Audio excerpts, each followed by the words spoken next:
शू factory में कार्यरत security guard से लूट का पुलिस ने किया खुलासा।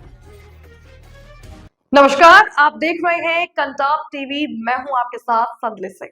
हर पल की बड़ी और सटीक खबर दिखाने का हमारा वादा है। तो चलिए बढ़ते हैं सीधा खबर की ओर, देखते हैं ये पूरी रिपोर्ट। शू फैक्ट्री में कार्यरत सिक्योरिटी गार्ड से हुई लूट की वारदात का पुलिस ने खुलासा कर दिया है। थाना सिकंदरा पुलिस ने उस मुख्य आरोपी को गिरफ्तार कर लिया है जिसने गैलाना कर्म उद्योग फैक्ट्री के सामने से गुजर रहे सिक्योरिटी गार्ड से रिवॉल्वर और नकदी लूटी थी। घटना उस समय हुई जब सिक्योरिटी गार्ड अपनी ड्यूटी पर पूरी कर फैक्ट्री से निकल रहा था। इसी दौरान दो बदमाशों ने उसे रोककर मारपीट की और उसका बैग छीनकर फरार हो गए। गार्ड के बैग में नकदी सहित उसकी लाइसेंसी रिवॉल्वर और 20 जिंदा कारतूस मौजूद थे। इस वारदात के बाद पुलिस हरकत में आ गई। सीसीटीवी फुटेज, इलेक्ट्रॉनिक सर्विलांस और मुखबिर सूचना की मदद से टीम ने तेजी से जांच को आगे बढ़ाया है। जांच में पता चला है कि कमलानगर क्षेत्र का रहने वाला मुकुल अपने साथी जीतू के साथ मिलकर इस लूट को अंजाम देकर फरार हुआ था। आज कार्रवाई करते हुए पुलिस ने मुख्य आरोपी मुकुल को गिरफ्तार कर लिया है। गिरफ्तारी के दौरान उसके कब्जे से लूटी गई लाइसेंसी रिवॉल्वर, 20 जिंदा कारतूस, नकदी रकम और वारदात में इस्तेमाल की गई बाइक बरामद कर ली गई है। पुलिस पूछताछ में मुकुल ने अपराध स्वीकार कर लिया है। हालांकि उसका साथी जीतू अभी भी फरार है, जिसकी तलाश में दबिशें दी जा रही हैं। एसीपी हरिपर्वत अध्यक्ष महाडीक ने बताया कि आरोपी के फरार साथी को जल्द गिरफ्तार किया जाएगा। पुलिस यह भी जांच कर रही है कि क्या इन दोनों के पीछे कोई और गैंग सक्रिय है। इस मामले के खुलासे के बाद औद्योगिक क्षेत्र के सुरक्षा कर्मियों में राहत है। साथ ही पुलिस ने फैक्ट्रियों और सुरक्षा एजेंसियों को सतर्क रहने की सलाह दी है।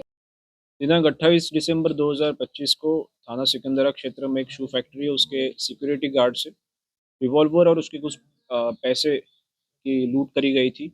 इसी क्रम में थाना सिकंदरा में अभियुक्त पंजीकृत कर श्रीमान पुलिस आयुक्त महोदय के निर्देशन में टीमें लगाई गई थी। इन टीमों में थाना Sikandra police team, cyber surveillance counter intelligence, थाना एसओजी और सिटी सर्वेलेंस टीम का समावेश किया गया था और इस घटना का आज खुलासा हुआ है। इसमें जो अभियुक्त मुकुल है, उसके पास से हमें जो रिवॉल्वर इसने लूट करी थी वो और 500 रुपये उससे बरामद हुए और इन्होंने जो घटना कारित करते हुए जो R15 बाइक यूज़ करी गई थी उसकी भी बरामदगी हुई थी। इसमें एक वांछित अभियुक्त है जीतू, उसकी तलाश जारी है। इसमें दो आपराधिक मुकदमे। इनका प्रयास था पैसे लूटने का। उन्होंने जो लूट में उसमें बैग में ये रिवॉल्वर रखी हुई थी। फिलहाल इतना ही इस खबर में। हर बड़ी और छोटी खबर की सटीक जानकारी के लिए बने रहिए कंटाप टीवी के साथ। आप देखते रहिए कंटाप टीवी, खबरें जो सिर्फ दिखाई नहीं जाती, असर भी करती हैं। नमस्कार। मदन मोहन गेट थाना क्षेत्र में बड़ी चोरी का खुलासा। फर्म हरमीरा फुटकेयर से हुई थी 57 लाख की चोरी। नमस्कार, आप देख रहे हैं कंटाप टीवी। मैं हूं आपके साथ संदली सिंह। हर पल की बड़ी और सटीक खबर दिखाने का हमारा वादा है। तो चलिए बढ़ते हैं सीधा खबर की ओर, देखते हैं ये पूरी रिपोर्ट। मदन मोहन गेट थाना क्षेत्र में हुई 97 लाख की सेंसेशनल चोरी का पुलिस ने खुलासा कर दिया है। सिर्फ 7 घंटे के भीतर पुलिस ने इस हाई प्रोफाइल चोरी को सुलझा लिया। वारदात शहर की नामी फर्म हरमीरा फुटकेयर में सामने आई है। कंपनी के ऑफिस में रखी नकदी चोरी हो गई थी, जिसकी जानकारी मिलते ही पुलिस फोर्स हरकत में आ गई। चोरी की कुल रकम करीब 97 लाख रुपए थी, जिसने पूरे इलाके में सनसनी फैला दी। जांच जैसे जैसे आगे बढ़ी, पुलिस को शक घर के ही भेदियों पर गया। साइबर टीम, काउंटर इंटेलिजेंस और थाना MM गेट की संयुक्त टीम ने लगातार काम किया। सीसीटीवी फुटेज की जांच, लोकेशन ट्रैकिंग और तकनीकी इनपुट की मदद से पुलिस को अहम सुराग हाथ लगे। कुछ ही घंटों में पुलिस को वारदात के पीछे फर्म के पूर्व कर्मचारियों का नाम मिला। शाहगंज रेलवे पुल इलाके में दबिश देकर पुलिस ने तीनों आरोपियों को गिरफ्तार कर लिया। पुलिस ने बताया कि पकड़े गए आरोपियों के नाम हैं नीरज, आकाश और अशोक। तीनों कभी फर्म के साथ काम करते थे और कंपनी के सिस्टम व कलेक्शन प्रक्रिया से अच्छी तरह वाकिफ थे। गिरफ्तारी के साथ ही मामले का सबसे बड़ा पहलू यह रहा कि पुलिस ने चोरी की लगभग पूरी रकम बरामद कर ली है। टीम के हाथ लगे हैं कुल 96,95,500 रुपए नकद।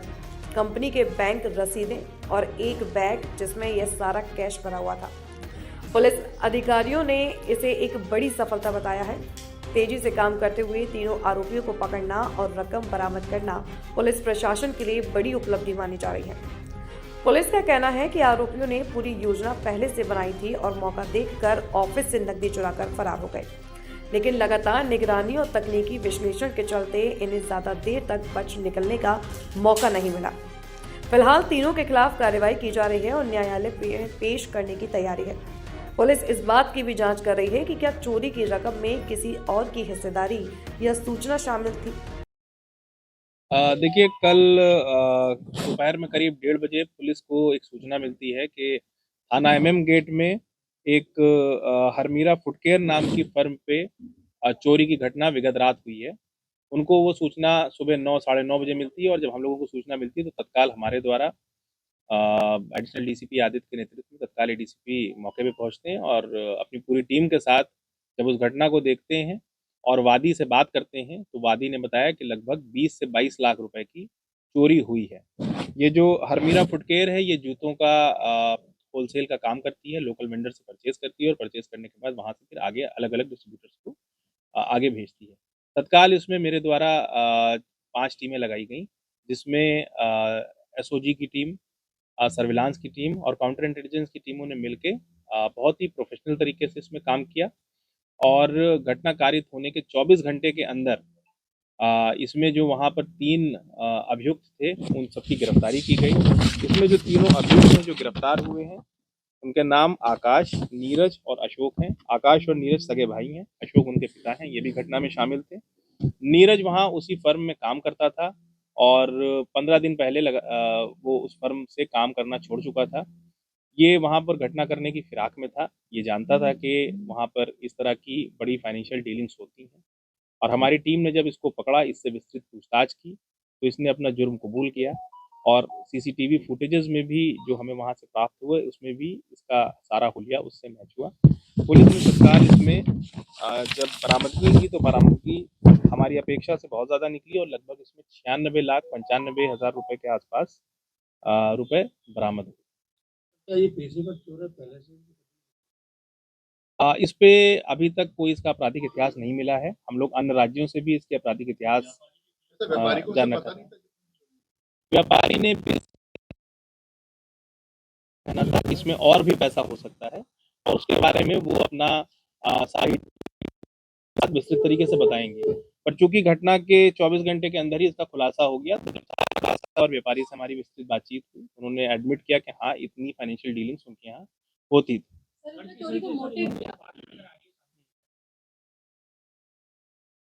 देखिए कर्ज की बात बहुत स्पष्ट तरीके से निकल के नहीं आई है, लेकिन ये जरूर स्पष्ट है कि ये व्यक्ति जो नीरज जो 15 दिन पहले वहाँ पे काम करता था, ये सारे उस फर्म के तौर तरीकों को जानता था। इसको ये पता था कि कहाँ-कहाँ पर वहाँ पे CCTV फुटेजेस हैं और किस तरह से CCTV फुटेजेस को ये डिसेबल कर सकता है। जैसे आपको पता है कि काफ़ी कोहरा था और कोहरे में ये वहाँ पर मुँह पे मास्क लगा के अंदर गया। अंदर जाने के बाद इसने बहुत सावधानी से एक 2x4 का एक ग्रिल काटा और ग्रिल काटने के बाद ये उसके अंदर चला गया। अंदर जाने के बाद इसने अपना मुँह ढका, मुँह ढकने के बाद चूँकि उसको पता था कि कहाँ पर CCTV फुटेजेस हैं तो उनको अवॉइड करते हुए इसने सबसे पहले DVR का तार काटा ताकि किसी प्रकार की कोई रिकॉर्डिंग ना हो पाए। लेकिन हमारी टीम ने इसको बहुत ही प्रोफेशनल तरीके से 24 घंटे के अंदर इस घटना का अनावरण किया। CP साहब की ओर से पूरी टीम को 25,000 रुपए का कैश रिवॉर्ड दिया गया है और निरंतरता से इस तरह की घटनाओं का अनावरण अनवरत चलता रहेगा। क्या सर आयकर विभाग से भी सूचना दी? देखिए चूंकि ये सारी चीज़ें पब्लिक डोमेन में हैं और ये सभी के डायरेक्शन में है तो इसमें जो भी विस्तृत विधिक कार्रवाई होगी सारी कार्रवाई पुलिस करेगी। जिसको भी सूचनाएं प्रोवाइड करनी है सूचनाएं प्रोवाइड। फिलहाल इतना ही इस खबर में। हर बड़ी और छोटी खबर की सटीक जानकारी के लिए बने रहिए कंटाप टीवी के साथ। आप देखते रहिए कंटाप टीवी, खबरें जो सिर्फ दिखाई नहीं जाती असर भी करती हैं। नमस्कार। उप मुख्यमंत्री केशव प्रसाद मौर्य ने जयराम जी कानून को भ्रष्टाचार समाप्ति की दिशा में महत्वपूर्ण बताया। नमस्कार, आप देख रहे हैं कंटाप टीवी, मैं हूं आपके साथ संदली सिंह। हर पल की बड़ी और सटीक खबर दिखाने का हमारा वादा है। तो चलिए बढ़ते हैं सीधा खबर की ओर, देखते हैं ये पूरी रिपोर्ट। कानपुर नगर पहुंचे उप मुख्यमंत्री केशव प्रसाद मौर्य ने चंद्रशेखर आजाद सभागार में प्रेस वार्ता की। इस दौरान उन्होंने प्रधानमंत्री नरेंद्र मोदी द्वारा भ्रष्टाचार मुक्त भारत की दिशा में उठाए गए कदमों का उल्लेख किया और जी राम जी कानून को एक महत्वपूर्ण पहल बताया। उन्होंने कहा कि इस कानून के लागू होने से भ्रष्टाचार समाप्त होगा, खासकर मनरेगा में होने वाले भ्रष्टाचार को खत्म किया जा सकेगा, जिससे गांव के श्रमिकों को लाभ होगा। केशव प्रसाद मौर्य ने कांग्रेस और स्वयंसेवी संस्थाओं पर निशाना साधते हुए कहा कि पहले ये संस्थाएं मनरेगा में भ्रष्टाचार करती थी। साथ ही उन्होंने अखिलेश यादव पर भी कटाक्ष करते हुए कहा कि बिहार चुनाव परिणाम के बाद वे बौखला गए हैं। समय की एक सीमा है, इसलिए शुरुआत करते हैं। आज विशेष तौर से कानपुर एक हमारे माननीय सांसद श्री रमेश अवस्थी जी के सुपुत्र के विवाह उपरांत आयोजित भोजन के कार्यक्रम में, प्रसाद के कार्यक्रम में तो सहभाग करने आए थे, लेकिन आप सबसे मिलने के लिए आज हमारे मुख्य क्षेत्रीय अध्यक्ष जी, हमारे तीनों जिला अध्यक्ष जी, हमारे माननीय सलील बिश्नोई जी, माननीय मानवेंद्र जी, हमारे माननीय बहन जी, हमारी पूर्व मंत्री जी नीलमा जी, मैथानी जी और सब यहाँ उपस्थित हमारे राहुल जी कहाँ है यार? राहुल जी के पीछे। हाँ, अच्छा, रघुनंदन भदौरिया जी और सभी यहाँ उपस्थित साथियों के साथ एक महत्वपूर्ण एक्ट जो है, जो बहुत लंबे समय से मनरेगा के रूप में देश में भ्रष्टाचार का पर्याय बना हुआ था, माननीय प्रधानमंत्री श्री नरेंद्र मोदी जी के नेतृत्व वाली सरकार ने भ्रष्टाचार के खिलाफ अभियान को गति प्रदान करने के लिए मनरेगा की जगह और अब मनरेगा की जगह जो विशेष तौर से जी राम जी एक्ट के माध्यम से विकसित भारत, विकसित उत्तर प्रदेश और विकसित गांव का रोड मैप तैयार किया गया है। इसमें जो सबसे बड़ी उपलब्धि है, जो हमारे गांव में श्रमिक भाई बहन रहते हैं, जिन्हें पहले मनरेगा में 100 दिन के रोजगार की गारंटी थी, अब वह 100 दिन की जगह 125 दिन के रोजगार की गारंटी जी राम जी कानून के माध्यम से प्रदान करने का काम किया गया है। पहले कोई भी काम होता था, फिर उसी को कहीं गड्ढे को खोदना और पाटना, यही इसी काम को लोग यह समझते थे कि हम रोजगार की गारंटी दे रहे हैं। लेकिन गांव का विकास तब होगा जब गांव की गलियां बनेंगी, गांव की सड़कें बनेंगी, गांव के नाली बनेगी, गांव में खेल का मैदान बनेगा, गांव में जो विद्यालय सहित तमाम सारी योजनाएं जो गांव के विकास की दृष्टि से होती हैं, उसको वहां संपन्न कराने का काम जी राम जी के माध्यम से किया जाएगा। और सबसे बड़ा जो विषय है इसमें भ्रष्टाचार को खत्म करने के लिए पीएम गति शक्ति का जो पोर्टल है, वो यहाँ नगर निगम कोई काम करा रहा है, विकास प्राधिकरण कोई काम करा रहा है, पीडब्ल्यूडी कोई काम करा रहा है, ऐसी ओवरलैपिंग होती थी। लेकिन अब गांव के विकास में इस प्रकार की ओवरलैपिंग को खत्म करने के लिए जो काम होगा वो टिकाऊ होगा, गांव के विकास का स्थायी आधार होगा। रोजगार के सृजन के भी बहुत सारे वहां पर केंद्र स्थापित किए जाएंगे। इससे कांग्रेस सहित जो विपक्ष है, जो मुद्दा विहीन है, ना तो केंद्र सरकार के खिलाफ उनके पास कोई मुद्दा है, ना उत्तर प्रदेश सरकार के खिलाफ मुद्दा है। जब मुद्दा विहीन लोग होते हैं तो बिना सिर पैर की बातें करते हैं। हम भ्रष्टाचार मुक्त भारत बनाना चाहते हैं, भ्रष्टाचार मुक्त उत्तर प्रदेश और भ्रष्टाचार मुक्त गांव और उनका विकास करना चाहते हैं। तो इसमें ये लोग हाहाकार मचाने का काम कर रहे हैं। एक मनरेगा के समय एक समस्या आती थी, 100 दिन के रोजगार की गारंटी तो रहती थी, लेकिन उस रोजगार की गारंटी में कृषि का कार्य जब होता था, उस समय मनरेगा का भी काम चल रहा है और खेती का भी काम चल रहा है, तो खेती के काम के लिए श्रमिक नहीं मिल पाते थे। जी राम जी एक्ट के अंदर ये प्रावधान किया गया है कि राज्य सरकार जिस समय जिसके यहाँ रबी की या खरीफ की फसल की बुआई होती है, तो 60 दिन तक जो जी राम जी रोजगार के अंतर्गत जो काम करने वाले हमारे श्रमिक भाई बहन हैं वो खेती के काम को कर सकें, इसका भी इसके अंदर प्राविधान किया गया है। पहले बहुत सारे एनजीओ इसके अंदर कांग्रेसी एनजीओ बहुत होते थे, वो घुस करके भ्रष्टाचार करते थे।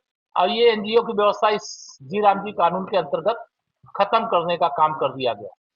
पहले कोई गांव का बहुत ज्यादा विकास होता था, कोई गांव विकास से एकदम वंचित रह जाता था। अब जी राम जी कानून के अंतर्गत ए बी सी 3 श्रेणियों में गांव को विभक्त किया जाएगा और इसके कारण से फिर जो गांव अभी विकास से अछूते रह गए हैं वो विकास की मुख्य धारा में आ पाएंगे, यह प्रयास है।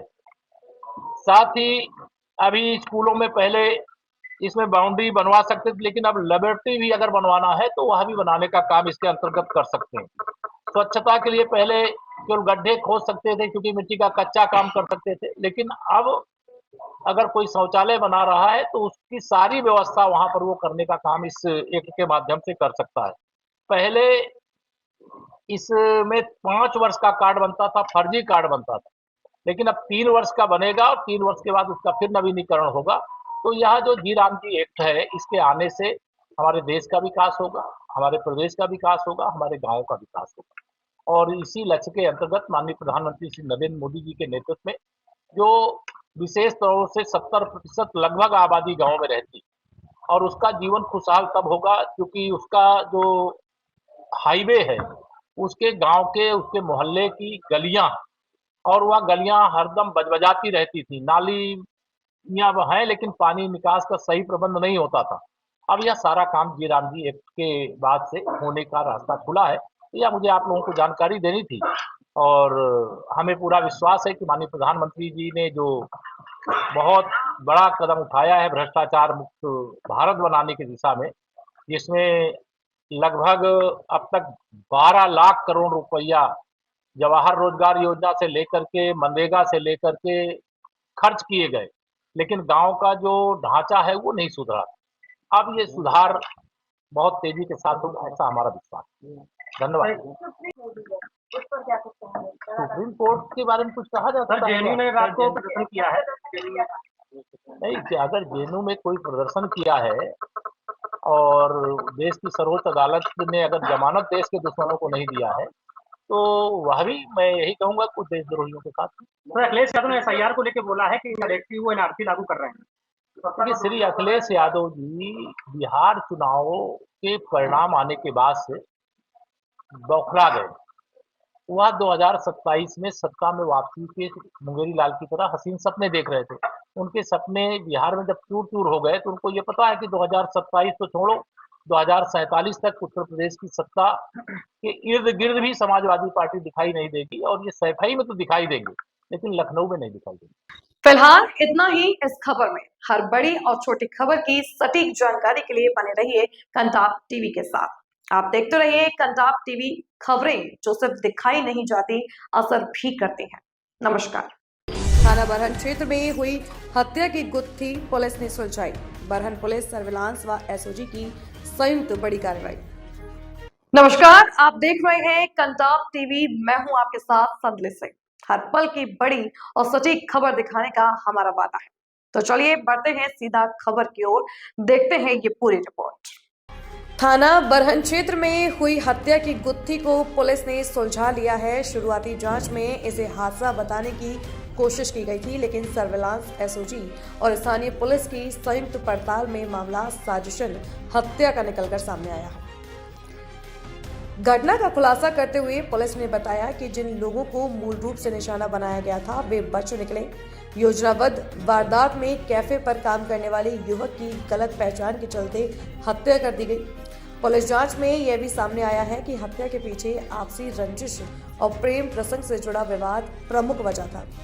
आरोपियों ने मृतक की पहले से रेकी की थी और रेलवे अंडरब्रिज के पास उसे रोककर फावड़े के डंडों से बेरहमी से हमला किया।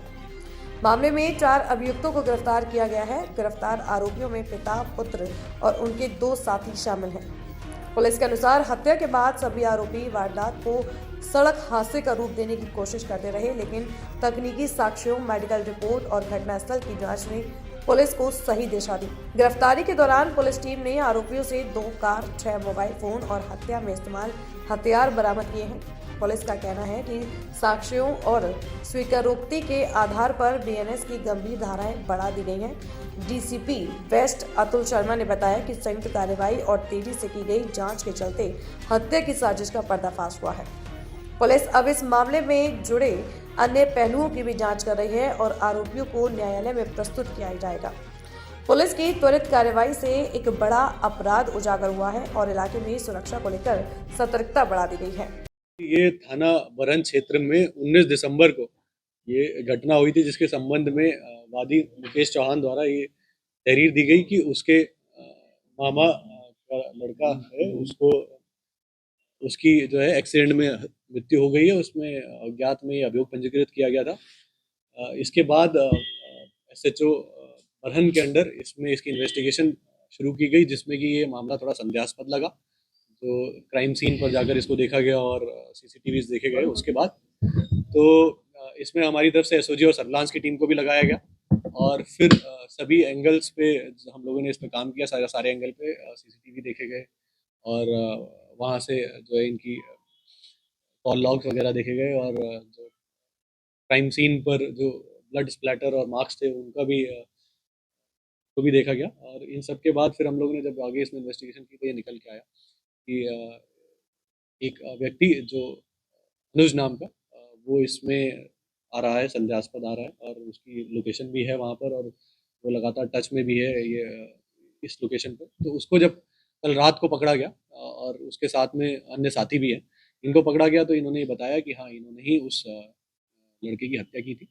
और जब इससे कारण पूछा गया तो इन्होंने बताया कि वो लड़के की जगह ये लड़का जिस कैफ़े पे काम करता था उसका मालिक है मुकेश, जो इस केस का वादी भी है, उसको ये लोग मारना चाहते थे। कोई मुकेश का जो ये लड़का है जो पकड़ा गया है ना, जिसकी बहन के साथ संबंध था, उसको परेशान करता था, उसकी शादी होगी उसके बाद भी परेशान कर रहा था। तो उसको लेकर इसने लड़के ने अपने बाप के साथ ये प्लानिंग की कि इसको ख़त्म कर देते हैं। तो ये प्लानिंग के बाद इन्होंने इस घटना का अंजाम दिया। जब ये बाइक से जा रहा था, ये इसको अंडरपास में, ये जो बरहन के पास अंडरपास पड़ता है, वहाँ इसको मार पीट कर इसको मार दिया गया। इसमें हम लोगों ने टोटल 4 लोगों को इसमें गिरफ्तार किया गया है और आगे इसमें लोगों को जेल भेजने की कार्रवाई की। फिलहाल इतना ही इस खबर में। हर बड़ी और छोटी खबर की सटीक जानकारी के लिए बने रहिए कंटाप टीवी के साथ।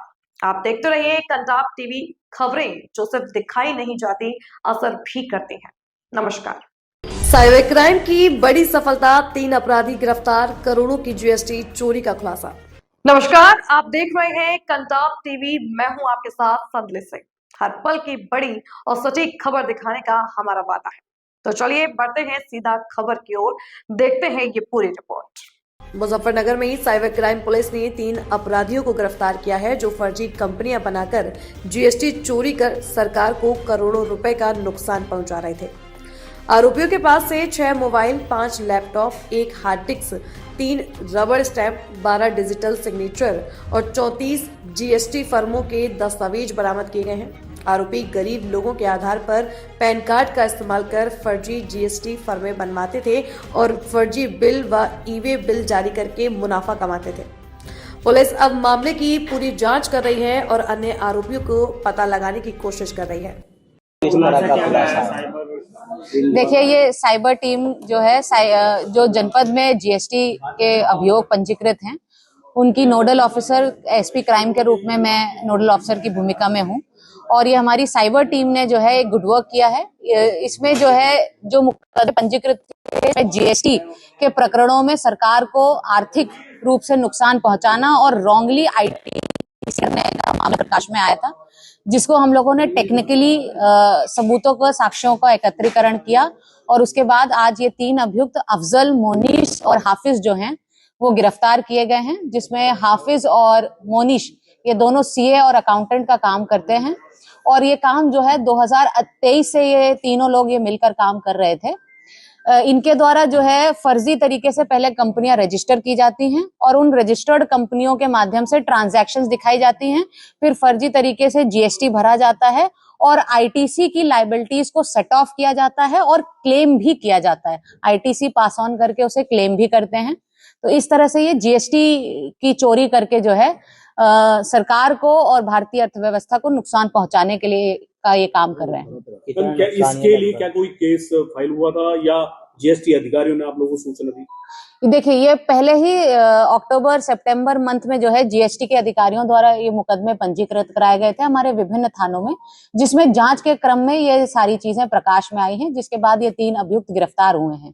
जो 2 अकाउंटेंट हैं उसमें से एक एलएलबी पास है, एक एलएलबी कर रहा है और दोनों ही सीए एंटर का कोर्स कर रहे हैं, मतलब सीए आधा सीए हो चुका है। और जो तीसरा अभियुक्त है जो ये सारी फर्मों को क्रिएट करता है उसका नाम अफजल है जो 5वीं पास है। कितनी फर्म है और कितने का राजस्व क्या नहीं पहुंचे? अभी हमारे पास जो डेटा आया है उसमें लगभग 34 फर्मों के डॉक्यूमेंट हमारे पास मौजूद हैं। इसके अलावा भी इनके मोबाइल और लैपटॉप पर जब हमने अवलोकन किया है तो 100 से अधिक फर्मों का डेटा और उनसे रिलेटेड जीमेल आईडीज, उनसे रिलेटेड आधार पैन नंबर्स, उनसे रिलेटेड बिल जो बने हैं, ई-वे बिल बने हैं, उन सब का डेटा इनके मोबाइल नंबर्स पर और इनके जीमेल आईडीज पर, इनके लैपटॉप्स पर सुरक्षित है, जिसे एनालिसिस के लिए भेजा जा रहा है। कहाँ से काम कर रहे थे? कोई ऑफिस कॉल लगता था शहर में क्या? इनका कोई एक पर्टिकुलर ठिकाना नहीं है, ये लोग अपने अपने घर से ही ये काम करते हैं। केवल जो है फोन के माध्यम से सारी चीजें स्कैन करके भेजी जाती हैं और ये घर पे ही प्रिंटर लगा के उसे जो है ई-वे बिल्स को जनरेट करते हैं और सारा आवागमन दिखाते हैं। बरामदगी में देखिए कई सारी चीजें बरामद हैं। इसमें 6 मोबाइल फोन बरामद हैं, 5 लैपटॉप हैं, एक हार्ड डिस्क है, एक इंटरनेट डोंगल है, 3 रबर स्टैम्प मोहरें हैं, एक चेकबुक है। ये डिजिटल सिग्नेचर्स भी जो फाइलिंग के लिए इस्तेमाल होता है उसके डिजिटल सिग्नेचर्स जो इन्होंने तैयार किए, एक्सेस किए, इसमें 12 अदर डिजिटल सिग्नेचर्स हैं, 2 कीबोर्ड हैं, 2 प्रिंटर्स हैं, 3 लैपटॉप चार्जर्स, आधार कार्ड, पैन कार्ड और सिम कार्ड हैं, 34 जीएसटी फर्मों के प्रपत्र हैं। इसमें मैं एक और बात बता दूं, एक क्रेटा गाड़ी भी बरामद की गई है और जानकारी के अनुसार ये हो रहा है कि अफजल जो है वो कई सारे मकानों का मालिक है और कई गाड़ियों का भी मालिक है, जिस पर समीक्षा चल रही है, जो इसने किसी और के नाम पर खरीद कर जो ये चला रहा है। संपत्ति पर भी कोई कार्रवाई की गई? बिल्कुल इनकी संपत्तियों को भी ट्रेल किया जा रहा है और फिर ये संपत्ति जब्तीकरण की कार्रवाई भी कराई जाएगी। टोटल कितने की जीएसटी इन्होंने चोरी की जो आज के डेटा जो जीएसटी ने हमें उपलब्ध कराया है वो लगभग 42 करोड़ रुपए उन्होंने उपलब्ध कराया, 42 करोड़ प्लस उपलब्ध कराया है। पर ये केवल 34 फर्मों का डेटा है। हमारे पास मोबाइल्स में 100 से अधिक फर्मों के बारे में जानकारी है, तो और डेटा भी एकत्रण किया जाना है, तो ये संख्या भी बढ़ेगी। और कोई भी लोग इसमें शामिल है? कोई अभी और उस पर जानकारी की जा रही है। फिलहाल इतना ही इस खबर में। हर बड़ी और छोटी खबर की सटीक जानकारी के लिए बने रहिए कंटाप टीवी के साथ। आप देखते रहिए कंटाप टीवी, खबरें जो सिर्फ दिखाई नहीं जाती, असर भी करती हैं। नमस्कार।